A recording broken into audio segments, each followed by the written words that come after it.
My dear seniors, welcome.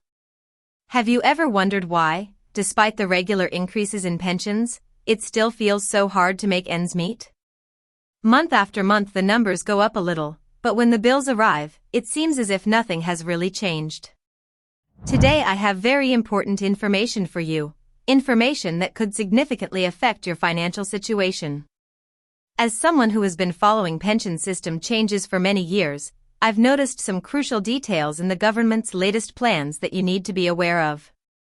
In this video, I'm not just going to walk you through the upcoming reforms in the pension system. I'll also show you how to check if you qualify for extra benefits. I'll share practical tips to help you better understand your rights and opportunities, and I'll even give you detailed calculations that can help you estimate how much you could receive in additional support. These details are especially important now, in a time when every single zloty matters more than ever. If you want to stay up to date with the newest pension changes and receive practical advice that can truly help you in your daily life, make sure you subscribe and turn on the notification bell. And I encourage you to share your experiences in the comments. How are you coping with the current financial pressures? I'm very curious about your stories and I'll be happy to respond.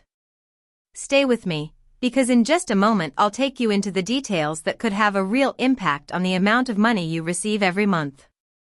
In recent years, pensions have become one of the most talked about subjects in Poland. And that's not surprising, because as prices rise and living costs climb, seniors are the ones most directly affected. More and more retirees are writing to me about electricity bills, grocery costs, gas charges, and the difficulty of covering basic needs. What does this situation mean for pensioners and disability benefit recipients? The last few years have brought significant reforms to the pension system.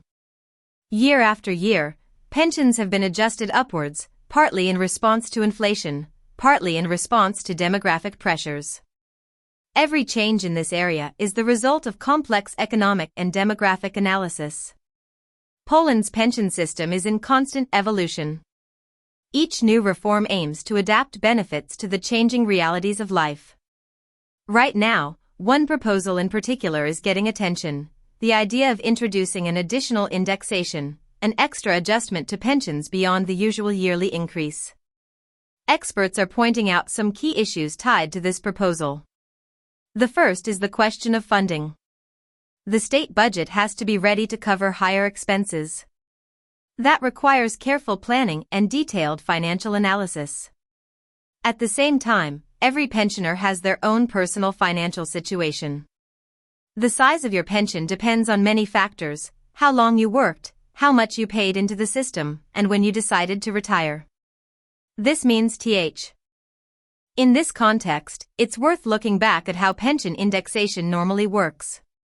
Standard indexation happens once a year, usually in March, and it's based on inflation and the real growth in average wages. Adding another round of indexation mid-year would be a completely new element in the system. Seniors have been voicing concerns about the rising cost of living, particularly when it comes to medicines, healthcare, and basic groceries.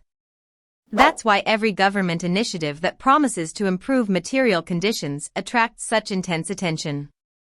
But the social security system is facing enormous challenges. Demographic changes are reshaping Poland. People are living longer than before, while at the same time the number of working-age people is shrinking. This forces constant adjustments in pension policy to keep the system sustainable. That's also why private savings programs like employee capital plans and individual retirement accounts are becoming more important. They serve as a supplement to the main pension system. Pensioners today form a powerful group in society, and their voice is increasingly loud in public debates. Their needs and expectations must be factored into every new reform. Special attention needs to go to the seniors with the lowest pensions. These are the people most vulnerable to poverty and financial hardship, and they need additional protection from the state.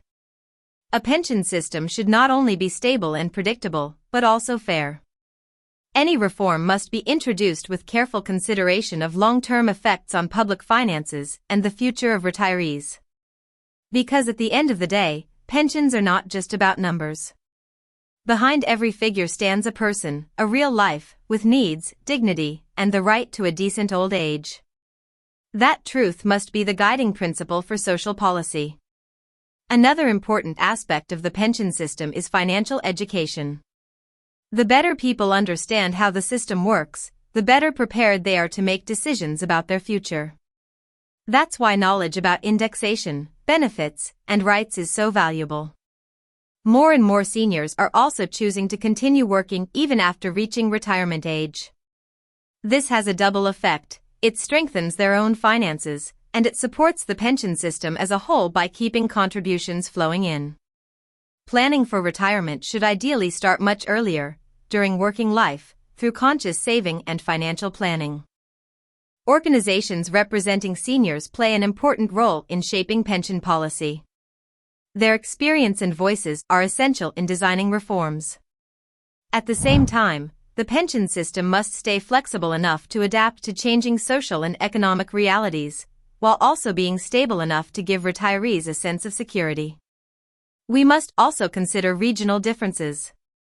The cost of living in a small town can be far lower than in a big city, where rent and food prices can eat up most of a pension. Discussions about pension changes should also take into account international perspectives. Other countries face similar challenges, and their experiences can offer valuable lessons. One of the key challenges is ensuring that information about changes reaches seniors quickly and clearly. Retirees need easy access to reliable information about their rights and opportunities. A pension system is closely linked to other elements of social policy, and so every change has ripple effects across healthcare, welfare, and the wider economy.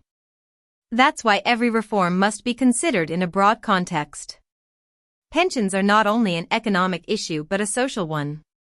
Guaranteeing a decent life for seniors is one of the marks of a developed and compassionate society.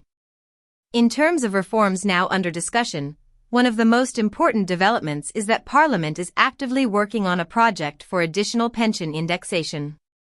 This is meant as a direct response to rising living costs that are hitting seniors particularly hard. But I have to remind you that this is still only a proposal. It's in the consultation phase, and changes may still be made. What could this mean in practice? Normally pensions are adjusted once a year. But today's economic situation has made it clear to many that one round of indexation is not enough. With inflation high, many pensioners are falling behind. That's why you're hearing more and more calls for extra measures. I read your comments, and I know how many of you are struggling with rising utility bills, the cost of gas, and skyrocketing food prices. I understand these burdens. And that's why it's so important to be well informed about every possible benefit you can apply for. So let's get practical. How do you check if you qualify for extra support? The first step is to visit your nearest ZUS branch or call the helpline. You can also use the online platform, which allows you to handle many things without leaving your home. What's surprising is that many people don't realize how many extra benefits they could claim, in addition to their basic pension. Depending on your situation, you might be entitled to a care allowance, a supplement for complete disability, or other forms of support. And don't forget, pensioners also have access to many discounts and exemptions. We're not just talking about public transport or cultural events, but also healthcare and rehabilitation programs. It's worth checking the offerings in your municipality or city regularly, because new opportunities appear all the time. Here's something that may surprise you. Seniors who choose to keep working after reaching retirement age can benefit from a more favorable recalculation of their pensions. That could be especially interesting if you feel strong enough to remain active professionally. Another key issue is deadlines. If new support programs appear, you usually have to file the right application within a specific time. That's why staying up to date is so important. On this channel, I always make sure to inform you in advance about key dates, so don't forget to turn on notifications. My friends, every reform, every allowance, and every benefit is not just about paperwork, it's about your life, your well-being, and your dignity. That's why I encourage you to share this information with others. Talk to your neighbors, your friends, or your family members who may not follow the news as closely. Together, we can make sure no one misses out on what they're entitled to. And remember, the pension system is constantly evolving. Sometimes it may feel confusing, but with the right knowledge, you can navigate it with confidence. You deserve not just survival, but peace of mind in retirement. That is the goal we should all be working toward, and that is why I am here to share these details with you.